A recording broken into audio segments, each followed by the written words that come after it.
Boa noite, minha gente! Na aula passada vimos medidas de posição, agora veremos medidas de dispersão, novo tipo de medida para coletarmos nossos dados. Então reparem aqui, vamos direto para exemplo para vocês entenderem. Imagina que a gente tem três tipos de séries, tá? Aqui, ó, são essas três séries que eu vou dar de exemplo aqui. A primeira série, ela é a seguinte: 70, 70, 70, 70, 70. Então a primeira série, repare que ela tem média 70, ela tem mediana 70 e ela tem moda nenhuma. Ela é modal. Até aí, tudo tranquilo, né? Essa é a série X. A série Y, ela tem 68, 69, 70, 71, 72. Em outras palavras, ela tem média 70, ela tem mediana 70 e ela tem nada de moda, ela é a modal também. Agora vamos para a terceira série, que é a série Z. 0, 10, 70, 110, 160. Ela tem média 70, ela tem mediana 70 e ela tem nada de moda, ela é a modal. Então, gente, essas três séries aqui, pelas medidas de posição que a gente aprendeu na última aula, elas são idênticas, elas são iguais, né? Porque é basicamente só isso que a gente aprendeu na última aula. Mas, claramente, elas não são, né? Elas são muito diferentes uma da outra. E a diferença que elas têm entre elas é algo que a gente chama de dispersão, da variabilidade entre elas, da variância que ocorre aqui. Vamos lá. Aqui não tem variância, aqui não tem dispersão, os números estão sempre iguais. Aqui a dispersão é bem pequena, ó. É de 1 para cá, 2 para cá, 1 para cá, 2 para cá. Então assim, existe dispersão, mas ela é pequena. E aqui a dispersão, ó, já é 60 para cá, 40 para cá, 70 para cá e 90 para cá. Então a dispersão aqui é muito grande, ou pelo menos parenta muito grande para mim. Então, gente, essas três séries aqui, elas são iguais na medida de posição, mas na medida de dispersão podemos dizer que elas são diferentes. Essa não tem dispersão, essa tem uma dispersão pequena e essa tem uma dispersão alta. Até aí foi. Vamos também entender outra coisa aqui. Quando a gente fala de medida de dispersão, a gente está querendo entender essa variância aí que a gente acabou de ver. E é claro que a gente vai tentar produzir essa variância e explicar ela não através do olho, né? Bater o olho e a gente viu aquela diferença. Não é isso que a gente quer. A gente quer explicar ela como uma forma matemática. Produzir um número que defina o que é aquela dispersão. Um número, por exemplo, se é 10, quer dizer que a dispersão é alta. Se é 5, quer dizer que a dispersão é pequena. Por aí vai. Então a gente quer um número que defina aquela dispersão. E é isso que a gente vai procurar hoje. Então, gente, os estatísticos, eles tentaram inventar uma forma muito louca. Eles inventaram a seguinte forma para calcular algo chamado variância, tá? Isso aqui é basicamente você pegar o desvio da média. Repara aqui, x barra é média. Vocês não podem esquecer disso. X barra é média. Xi é cada ponto, tá? Então, cada ponto menos a média elevado ao quadrado sobre o total de frequências é a variância. Ok, tá meio esquisito isso aí, né? Vamos entender. Então, assim, cada ponto menos a média é o desvio daquele ponto sobre a média, tá? Então, aquele ponto está desviando da média isso aqui. O que é importante notar? Quando a gente vai para um gráfico como esse aqui, ó, cada ponto, tá vendo? Tem esse ponto aqui azul que eu tô, é o ponto verde, na verdade, né? Que eu tô indo em direção. Esse ponto aqui, repara quanto que é a distância dele para a média. É relativamente grande comparado aos outros pontos, né? Esse ponto aqui não desviou quase nada na média. Então, assim, o que é importante na variância? Quando você tem uma variância pequena, você quer falar o seguinte: os seus dados estão muito perto da média, estão toda hora concentrados lá na média. Eles não estão fugindo dela, eles não estão desviando muito dela. Então esses dados aqui, ó, esse ponto aqui, ó, e esse ponto aqui que estão bem longe, esses pontos estão desviando muito da média. Olha aqui como que está desviando da média, como está desviando da média, como está desviando, como está desviando. Então esses pontos estão desviando muito da média. E esses pontos outros aqui estão desviando muito pouco. Então, quando a gente vai falar aqui que esses pontos aqui fazem a variância diminuir. Então eles causam pouca variância, enquanto esses outros aqui causam muita variância. Eles aumentam a variância. Como que a gente faz um número universal que vai representar essa variância média que está ocorrendo aqui? O que os estatísticos pensaram? Se a gente está querendo fazer um número que represente toda a variância desse sistema, vamos pegar cada desvio em relação ao ponto e a média. Cada desvio, pega aquele ponto e a média aqui, calcula a distância, que é o desvio daquele ponto para a média, e vamos tirar a média desses desvios. Óbvio que aí no final a gente descobre a variância. Qual o problema de você pegar a média dos desvios? A média dos desvios, na aula passada a gente já viu, a média dos desvios vai dar zero.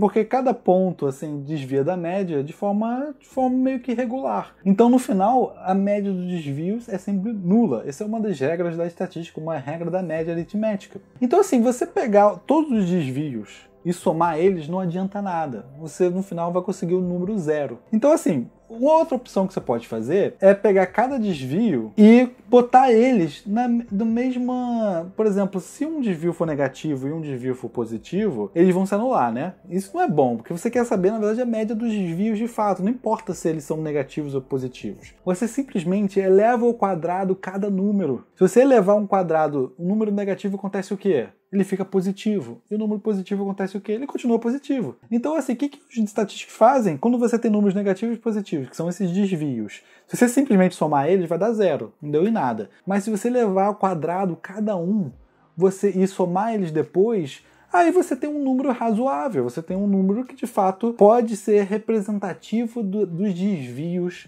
totais, tá? Pode ser um número que representa todos esses desvios que estão ocorrendo nesses seus dados. Então aqui, ó, todos esses desvios aqui, se a gente simplesmente somar, vai dar zero. Mas, se você elevar ao quadrado cada desvio e depois somar, aí não tem problema, aí não vai dar zero. Então essa fórmula aqui que a gente está vendo, gente, ela faz justamente isso. Ela pega cada desvio que você tiver no seu conjunto de dados e eleva ao quadrado esse desvio. E depois que você eleva ao quadrado, você soma cada um. Ao somar cada desvio ao quadrado, você aí conseguiu a soma total dos seus desvios ao quadrado. Até aí nada demais. Mas o que é importante aqui?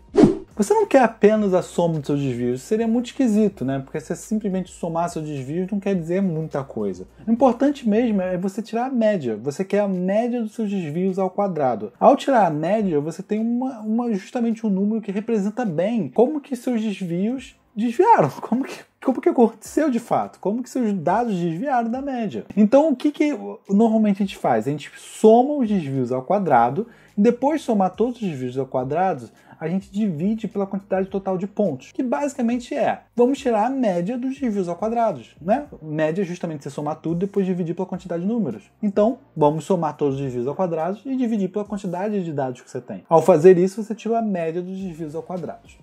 Então, gente, a variância é o que a gente acabou de aprender, e é justamente a soma dos desvios ao quadrado dividido pela quantidade de números, ou justamente a média dos desvios ao quadrado. A variância é a média dos desvios ao quadrado. Repara que a gente levou ao quadrado cada número, né? Elevar ao quadrado, a gente transformou os números aqui. E não é legal transformar os números. Quando você transforma os números para fazer alguma conta, como a gente acabou de fazer, a gente tende a querer voltar, tá? Depois que transformou, voltar ao normal. Então, como a gente levou ao quadrado aqui esses desvios, agora depois a gente tira a raiz da variância para voltar ao normal. Então temos a variância, tá? Essa aqui é justamente a média dos desvios ao quadrado, e temos o desvio padrão. O desvio padrão nada mais é que a raiz quadrada da variância. São dois números que a gente vai usar bastante, tanto variância quanto desvio padrão, tá? Então vamos aqui para as propriedades. O desvio padrão é sempre positivo ou nulo. O desvio padrão de uma constante é nulo. Por que é sempre positivo ou nulo, gente? Porque justamente a gente eleva ao quadrado. Então, como a gente eleva ao quadrado, não tem como ele ficar negativo, tá? E como é a soma dos quadrados, no máximo que pode acontecer é ele ser zero. Somando ou subtraindo uma constante C de todos os valores de uma variável, o desvio padrão continuará o mesmo. Uma propriedade chamada invariante por translação. Então é o seguinte, essa propriedade é bem interessante. Se você tem os desvios ocorrendo, tá? Os desvios estão ocorrendo aqui.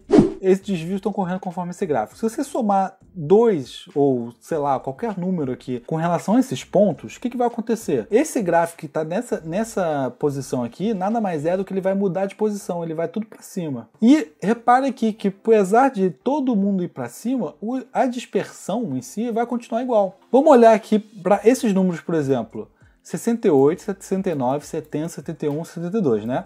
A dispersão aqui, repara que está correndo um para o lado, um para o outro, dois para o lado, dois para o outro. Se a gente somar 10 em cada número aqui, o que vai acontecer?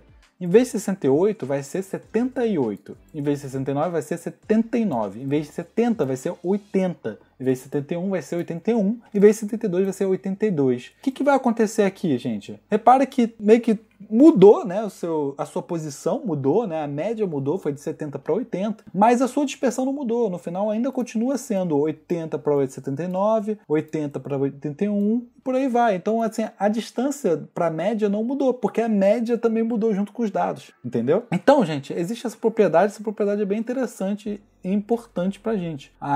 Se você somar ou subtrair uma constante C de todos os valores, no final o desvio padrão continuará o mesmo. Agora, multiplicando não. multiplicando não. Por que multiplicando não? Porque você vai mudar a média com a multiplicação, mas você também muda cada número. Então o desvio acaba também sendo multiplicado. Então a multiplicação, de fato, modifica o desvio padrão. Ele fica multiplicado ou dividido por essa constante que você está multiplicando todos os seus números. Então se você está trabalhando com real aqui, ó, isso aqui são valores em real. Aí agora você quer jogar para dólar o valor, multiplicar por 200 mil, né? Aí você vai descobrir justamente que vai mudar sim a dispersão do seu conjunto de dados ao utilizar dólar em vez de real. Então vamos lá, vamos para exemplos do que está acontecendo. Quando a gente fala de dados não agrupados, como que a gente calcula esse desvio padrão aqui? Vamos aplicar aquela fórmula. Temos então o dado 40, 45, 48, 52, 54, 62, 70. Esses aqui são os números que a gente vai adotar, é a nossa série. Então é o seguinte, a gente quer fazer a variância. A variância é a média dos quadrados, tá? Então a média dos desvios ao quadrado. Então vamos ter que calcular cada desvio, tá? Então olha só, primeiro a gente vai pegar esse conjunto de dados, aí eu recomendo fazer uma tabela que nem essas aqui. Essa tabela aqui ela deixa muito prático qualquer coisa, tá? E deixa muito claro o que está acontecendo também. Então vamos pegar cada dado e jogar aqui nessa coluna X aqui, ó. 40, 45, 48, 52, 54, 62, 70. Aí, o que a gente faz depois disso? Como a gente quer calcular a média dos desvios ao quadrado, vamos então calcular primeiro a média, tá? A média da sua série mesmo, essa série aqui. A média dessa série, como que a gente faz? Soma toda essa série e divide pela quantidade de elementos. Aí, se você, ao somar toda essa série e dividir pela quantidade, você vai descobrir que é média 53. Então, agora podemos descobrir os desvios. O ponto 40 desviou para o 53 menos 13. O ponto 45 desviou para o 53 menos 8. O ponto 48 desviou para o 53 menos 5 e aí em diante. Foi desviando cada ponto aqui. O que a gente quer de novo? A gente quer a média dos desvios ao quadrado, né? Então a gente vai pegar cada desvio e elevar ao quadrado agora. Ao elevar um ao quadrado, repara aqui, ó, que a soma disso aqui ia dar zero, dos desvios ia dar zero. Ó. O menos 13 ia anular com mais 17 aqui, depois iam cada um anular e ia dar zero no final. Então isso aqui não era o suficiente pra gente. A gente não quer esse desvio, a gente quer o desvio ao quadrado. Menos 13 ao quadrado dá 169. Menos 8 ao quadrado dá 64. Repara que essa coluna agora do desvio ao quadrado está toda positiva. Como está toda positiva, agora a gente pode tirar a média dela. A média dessa aqui, ó, primeiro a gente vai somar tudo, dá 630. Depois a gente vai tirar a média, né, 630 dividido por 7, que dá 90. Então a variância nesse caso é 90. A variância desse conjunto aqui de dados é 90. E se 90 é a variância, qual é o desvio padrão? O desvio padrão é 9,49. Então esse é o desvio padrão daquele conjunto de dados. É assim que a gente vai catalogar aquela série. A gente vai falar, aquela série, ela tem média 53, tem desvio padrão 9,49. Repara aqui que esse 9,49 reflete mais ou menos como que esses números estão se desviando da média. A média 53, ó, e aqui tem mais ou menos, joga para lá uns 20 para cima e uns 20 para baixo. Então assim, geralmente vai ficar mais ou menos por aí, sabe? Vai ficar perto da média, mais 2 vezes a dispersão, assim, geralmente acontece isso. Dados agrupados, sem intervalo de classe, tá? A gente aprendeu com dados não agrupados, né, que são esses dados simplesmente jogados ao vento. Agora vamos para os dados agrupados. Quando a gente tem dados agrupados, gente, a gente tem que entender que são os números ali que estão sendo repetidos. Então, quando vamos olhar para esses dados aqui, opa, deu até um susto, né, vendo isso aqui. A gente tem aqui o dado x0, x1, x2, x3, x4. Existem de frequência aqui 2 x0. Existem 6 1s, 12 2, 7 3 e 3 4. Repara aqui que isso aqui, eles foram agrupados. O que de fato são esses dados? Se a gente fizer uma análise aqui, ó, esses dados são, na verdade, ó, 2 zeros. Ó, se a gente não estiver agrupando eles, vamos tentar não agrupar. São 2 zeros, são 6 uns, uma.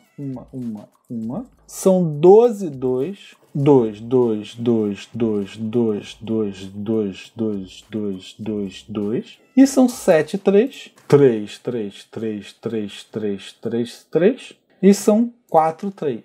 3, 4. Então, repare, se você tiver um conjunto de dados desse jeito, esse aí a gente chama de não agrupados, tá? É que nem a gente viu aqui no exercício anterior. Você recebeu os dados desse jeito, não agrupados, jogados ao vento. Aí alguém chegou para você e te entregou algo muito mais fácil, te entregou algo em tabela, assim, em vez de entregar essa coisa feia aqui, te entregou em tabela, bonito, assim, botando a frequência de cada um. É ótimo isso.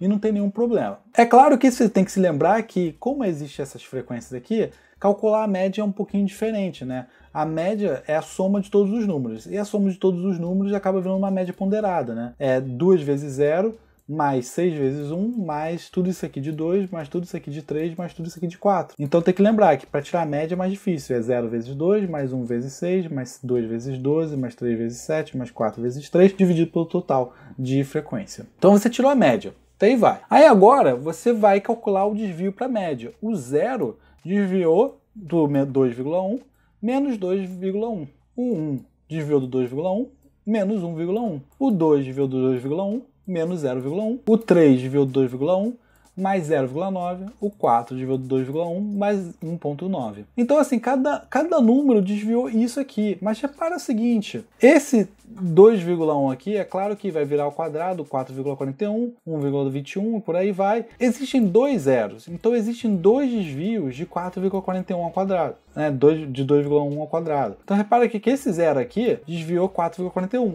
Esse zero aqui também. Então tem duas vezes aqui que ele desvia o 4,41 que a gente acabou de descobrir aqui, no desvio ao quadrado do zero. Então, no final, a gente vai precisar calcular também, a gente vai precisar multiplicar o desvio ao quadrado pela frequência. É 2 vezes 4,41, porque são dois zeros que desviaram 4,41. São 6 uns que desviaram no final 1,21. Repara que são 6 uns mesmo. Então a gente vai ter que trocar cada um por 1,21 e para depois somar, porque esses aqui foram os desvios ao quadrado do 1. Então repara que no final a gente vai ter uma nova coluna, que é a coluna do desvio ao quadrado vezes a frequência. Então vai ficar 8,82, 7,26, 0,12, são 12,2 e por aí em diante. Essa coluna aqui, o desvio ao quadrado de frequência, no final é o total de desvios ao quadrado que você tem. E você pode somar elas. Essa vai ser o total da soma dos desvios ao quadrado. De fato vai ser, que seria somar isso aqui tudo que eu estou fazendo. Tá bem, você somou todos os desvios ao quadrado depois que você somar essa última coluna aqui. E agora? Você tem que lembrar de dividir pela quantidade de dados que você tem. Então você tem a soma dos desvios ao quadrado, que dá 32,7, somar toda essa coluna aqui. Depois dividir por 30, que é o número de amostras, né? Que é você somar a coluna da frequência. E depois que você pega a somatória de tudo e divide por 30, aí sim você tem 1,09, que é a variância desse conjunto aqui, desse conjunto de dados. Parece difícil, né? Eu concordo que é bem difícil porque são muitas etapas que você tem que lembrar. Se você for ver pela fórmula, a fórmula diz exatamente isso também. É cada desvio, tá? Essa aqui é a parte do desvio. Cada desvio ao quadrado vezes a frequência daquele desvio. É claro que é para facilitar, né? Você vai multiplicar pela frequência do desvio. Dividido pela somatória das frequências. Então, realmente, fica exatamente assim a fórmula. É a frequência vezes o desvio ao quadrado. E o somatório dessas frequências. Gente, o que acontece agora se você tem classes, tá? A gente viu com dados não agrupados, dados agrupados sem classe. Agora, dados com classe. O que acontece quando você tem classe? É a mesma coisa que na média, quando eu falei, calcula a média agora com classe. Você não sei se lembra na aula passada. Agora, a mesma coisa para o desvio padrão. Você vai considerar o ponto médio daquela classe como se fosse o ponto que representasse de fato aquela classe. Então você acaba ignorando a classe, assim, por exemplo, aqui são a classe 0 a 2, 2 a 4, 4 a 6, 6 a 8, 8 a 10. Imagina que isso aqui sejam as notas dos alunos. Aí você tem essas classes aqui. Aí você descobre que ter duas pessoas tiraram entre 0 e 2, duas pessoas tiraram nota entre 2 e 4, duas pessoas tiraram nota entre 4 e 6, duas pessoas tiraram nota entre 6 e 8, duas pessoas tiraram nota entre 8 e 10. Mas assim, você tem que lembrar que, cara, você não tem a menor ideia se ele tirou 0 ou se ele tirou 2. Ele está dentro dessa classe. Você não tem mais informação que isso. Então, a gente considera o ponto médio como a nota de fato daquele aluno e ponto acabou. Para facilitar mesmo. Se o aluno está dentro da classe entre 0 e 2, o ponto médio é 1, né?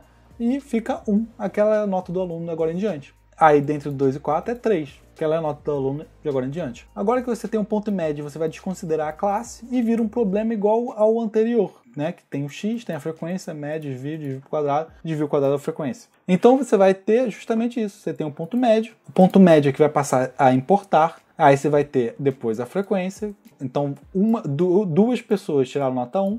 Aí, depois que você faz isso, você vai descobrir a média. A média, no caso, é fazer exatamente que nem no problema anterior. 1 vezes 2, mais 3 vezes 2, mais 5 vezes 2, mais 7 vezes 2, mais 9 vezes 2. Tudo dividido pela frequência total. Aí você vai descobrir a média. Aí você vai ver, o ponto 1 desviou da média 5, menos 4. O ponto 3 desviou da média 5, menos 2. Ponto 5 desviou da média 5, 0. Ponto 7 desviou da média 5, mais 2, e por aí em diante. Repara aqui, ó, menos 4, menos 2, 0, mais 2, mais 4. Isso aqui anula um ao outro, né? Então vai dar média 0. Não faz o menor sentido a gente somar esses desvios. Então a gente eleva ao quadrado esses desvios. Então menos 4 fica 16, menos 2 fica 4, mais 2 fica 4, mais 4 fica 16. Então aqui são os desvios ao quadrado. Mas tem que lembrar que teve 2 vezes desviando 16, 2 vezes desviando 4, 2 vezes desviando 0, 2 vezes desviando 4 novamente, por aí vai. Então você vai ter a nova coluna, desvio ao quadrado vezes frequência. Então você soma essa nova coluna aqui, que esse aqui é o total de frequência do somatório de desvios ao quadrado que você teve. Ao somar todos esses desvios aqui, vai dar 80. O número de elementos na amostra é a somatória das frequências, 2 mais 2 mais 2 mais 2 mais 2, que dá 10. 80 sobre 10 é a variância, que dá 8. E desvio padrão é a raiz de 8, que dá 2,82. Então assim, gente, desvio quadrado realmente dá muito trabalho. Repara que são várias pequenas etapas. Mas assim, é só trabalhoso, não é difícil. É trabalhoso. E tem que lembrar de cada etapa, tá bem? E lembrar, claro, da máxima da frase: a variância é a média dos desvios ao quadrado. Eu quero que vocês decorem esse caso. Então, gente, a gente descobriu aqui como que desvio padrão é difícil de calcular, né? E realmente é difícil, é muita coisinha pequena para calcular mesmo. Mas vamos aqui notar que tem mais uma coisa que eu queria falar com vocês e vamos acabar essa aula, vocês podem descansar em casa com calma. É algo chamado coeficiente de variação. Imaginem vocês fazendo aqui vários tipos de investimentos. Um dos tipos de investimentos que vocês querem fazer é comprar dólar. Ah, quero comprar dólar. Aí chega um amigo para você e fala: não compra dólar não, compra euro. Porque euro vai valorizar mais e tudo mais. Aí você pensa, tá bem, vou dar uma olhada. Você vai comprar dólar com euro. Você vai comprar os dois, assim. Aí você repara que a média do euro tá um pouco acima da média do dólar. Mas o dólar, você começa a ver os pontos, você começa a ver que os pontos do dólar estão sempre concentrados naquela média. Enquanto os pontos do euro estão muito dispersos com relação àquela média. Aí o que você pensa? Pô, qual é o que tem maior variação? Porque dependendo do que eu for comprar, dólar ou euro, eu não quero comprar algo que está dispersando, que está mudando o valor o tempo todo, que a moeda não tem um valor que eu sei qual que vai ser e vai ser constante. Você não quer uma moeda que vai ser inconstante, você quer aquela moeda que vai te dar certeza que daqui a 30 anos, daqui a 10 anos, o valor vai continuar o mesmo. Então, aí você faz esse cálculo, qual é o que tem maior dispersão? Se você for fazer o cálculo normal do desvio padrão, você vai descobrir que números grandes vão ter um desvio padrão maior. Por exemplo, se você tem 100, você está falando de um número que está na casa dos 1000, o desvio padrão vai estar em torno na casa dos 1000 também. Se você está falando de um número que está na casa das unidades, o desvio padrão vai estar na casa das unidades. Então assim, não dá para comparar moedas porque elas estão em proporções diferentes. Elas estão em momentos diferentes. Imagina o ien, que é em torno de 200, 300 para R$1. E o dólar, que é em torno de 5 para R$1. Você não pode comparar essas duas moedas usando desvio padrão mesmo, porque o desvio padrão vai ser muito maior para o ien. Isso não realmente significa que o ien é mais disperso que o desvio padrão. Não, é só porque o ien ele tem uma base maior que o dólar. Pronto, acabou. Então o que a gente faz? A gente usa algo chamado coeficiente de variação. É CV, tá? Comando vermelho para algumas pessoas, mas é o coeficiente de variação, essa é a palavra real. Mas o CV, então, que é o coeficiente de variação, ele é justamente um coeficiente que tenta uniformizar todos os tipos de desvio padrão em um só, e você pode, assim, compará-los. O que é basicamente se eu fazer o CV? O CV, gente, nada mais é do que você pegar o desvio padrão e dividir pela média. Só isso. Pega o desvio padrão e divide pela média. Pega o problema anterior. O desvio padrão é 2,82, a média é 5. Então, desvio padrão nada mais é que 2,82 dividido por 5. O coeficiente de variação nada mais é que 2,82 dividido por 5. Que aí você vai lá e calcula 56%. Nada mais é do que isso. Então, assim, pensa aí com você. Você chega lá e calcula o desvio padrão do dólar. Aí você descobre que o desvio padrão é 1. E o dólar vale R$5. Você pensa assim, pô, é 1, o dólar vale 5, então o coeficiente de variação é 1 sobre 5, que dá 20%. Tudo bem. Aí você vai lá e vai ver o ien, antes do euro. Aí você vê assim, pô, o ien tá com desvio padrão bem alto, né? Tá com 20 de desvio padrão, e ele vale 200. A média do ien tá em 200. Aí você faz o cálculo, 20 sobre 200, aí você descobre, pô, peraí, 20 sobre 200 é só 10%. É só 1 sobre 10. Então aí você descobre que justamente isso. O dólar, apesar de ter desvio padrão 1, ele tem 20% de coeficiente de variação. Ele varia 20% em relação à média. Enquanto o Ien, apesar de ter desvio padrão 20, ele varia 10% em relação à média. Então o Ien ele varia muito menos que o dólar. Então, assim, o coeficiente de variação, gente, é justamente isso. É você pegar coisas que têm proporções diferentes e poder compará-las. Falar qual é o maior, qual que tem mais variação ou não. E ele é muito importante para isso. Bom, gente, por hoje é só, tá? Eu acho que a gente chegou muito na matéria. Vocês veem como que essa matéria é bem detalhada. Deixei vários exercícios aí para vocês não ficarem quietos, porque realmente não dá para simplesmente pra vocês verem e acharem que aprender. Vocês precisam fazer, tá? Fiquem de olho aqui, ó. Tem vários exercícios. Aproveitem. E até semana que vem com mais aulas de estatística.